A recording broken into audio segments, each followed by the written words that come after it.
For weeks now, Israel and Syria have engaged in secret back-channel talks, searching for a diplomatic solution to decades of tension. This is mainly over the territory that was captured by Israel from Syria during the Arab-Israel War of 1967.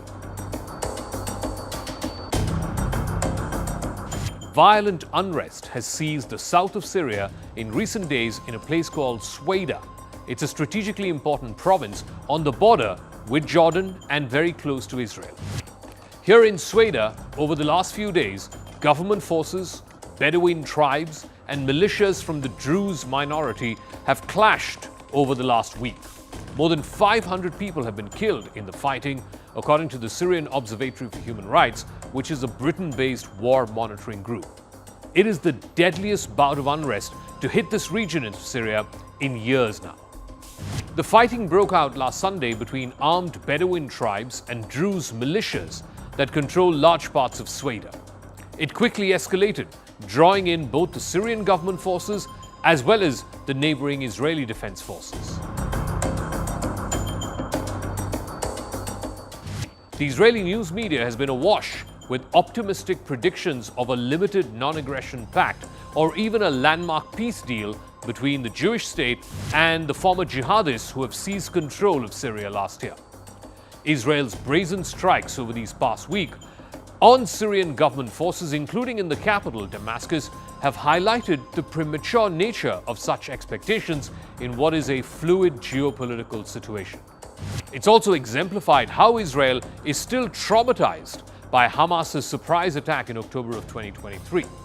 But Israel has been buoyed by its recent successes against both Hezbollah as well as Iran, which it believes is backing all these proxies in the Middle East. Now, Israel is more likely to use force to preemptively address perceived threats, even if it means it's going to derail diplomacy. The strikes reflect Israel's post-2023 military doctrine under Benjamin Netanyahu. It's a combination of a very strange mixture of paranoia, which was an overriding feeling after the October 7th attacks, and a sense of power following the successes in Lebanon, in Iran, and of course against Hamas.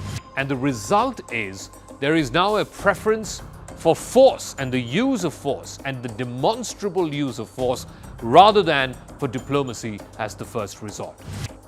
Israel's intervention in Syria, just as talks between Israel and Syria were gaining momentum, has now prompted some exasperation in Washington.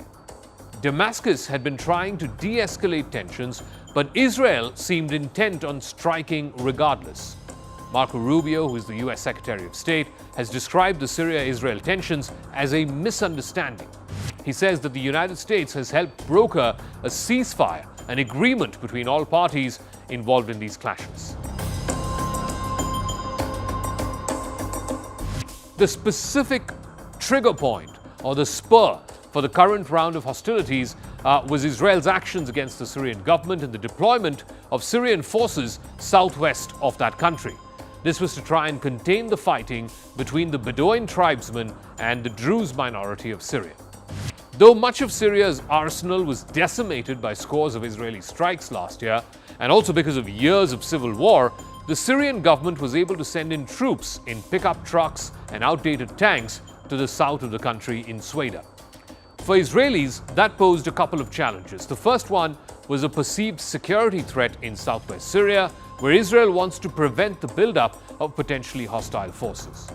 Wary of the new Syrian government, which is led by hardline Islamists, Israel has occupied pockets of the southwest of Syria since December of last year.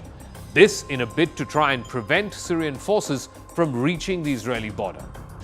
Israel's second challenge is not foreign, it is domestic. The treatment of Syrian Druze, which has set off unrest among members of Israel's own small but very influential Druze community. The Druze community in Israel held protests, they blocked roads, and in some cases, they forced their way into the border between Israel and Syria. For now, though, it's unclear how Israel will be to a prolonged military campaign in the southern part of Syria, or if Israeli strikes were really just a short-term attempt to try and quell the fury of the Israeli Druze. Roughly 150,000 Druze live under Israeli governance, and that includes some 20,000 Druze who live in the Golan Heights.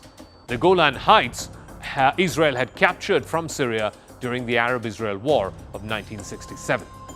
Unlike other Arab groups in Israel, the Druze have usually served in the Israeli military. In fact, some of the Druze have reached the rank of military general. Other Druze have even died in combat during the ongoing Gaza war. The possibility of Iran directly entering this conflict is a very complex but a very real possibility. While Iran is deeply entangled in Syrian affairs, it supported the previous Bashar al-Assad regime, whether through the IRGC or through the Hezbollah, its motivation is not rooted in defending the Druze minority. The Druze do not identify themselves as Muslim, but they've been an influential minority community both in Israel and in Syria. Iran has no ideological or sectarian affinity for the Druze. The Druze are a heterodox religious group who are often viewed with suspicion by both Sunnis and Shias. If Iran intervenes in this war between Israel and Syria, if it does so more aggressively, it would be less about protecting the minorities or protecting the Druze. If Iran were to get involved in this war, it would be more about undermining Israel and asserting Iran's regional power. For Tehran, the strategic calculus is very simple. It is to weaken Israel, it is to bolster the axis of resistance, and it is to prevent any normalization of ties between Damascus and Tel Aviv. Syria had been making quiet overtures towards Israel about joining the Abraham Accords. This was also encouraged by some other Gulf Arab countries like Saudi Arabia and the UAE, but now those efforts seem to be in jeopardy. The renewed Israeli strikes and the Syrian missile responses have hardened positions on both sides. And if Iran were to ramp up its own involvement in this war, it could scuttle any back-channel diplomacy which is aimed at reintegrating Syria into the normalization process between the Arabs and the Israelis. For now, though, the strikes have cast a long shadow over the negotiations between Israel and Syria, and that leaves little immediate hope for any kind of diplomatic agreement. But Israel is most likely still hoping for some kind of limited non-aggression pact with Syrian leader al-Shara. Netanyahu's maximalist call for a completely demilitarized zone south of Damascus may simply be an opening gambit. Ultimately, he will also have to settle for a compromise. Israel could allow Syrian forces to return to parts of southwest Syria as long as al-Shara formally agrees not to attack Israel in a deal that roughly follows the same contours as the deal between Israel and Syria, which was forged in 1974 between Israel and the previous al-Assad regime.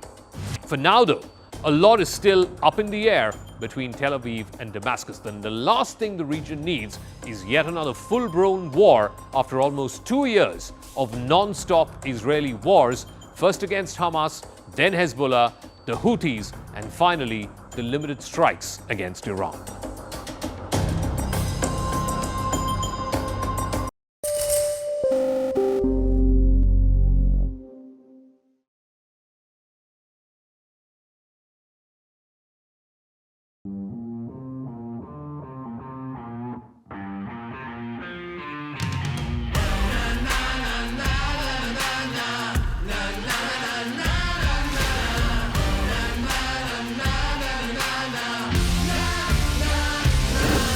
Make informed decisions with comprehensive analysis on the go. Strengthen your portfolio with real-time market updates on the go. Create effective strategies with insightful expert opinions on the go. Grow on the go with CNBC-TV18, now streaming live 24/7 on YouTube.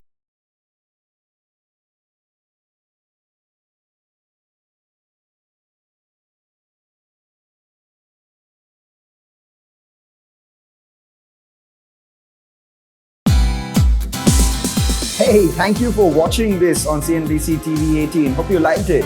For more such interesting news and updates, follow CNBC TV18 on all the social media platforms.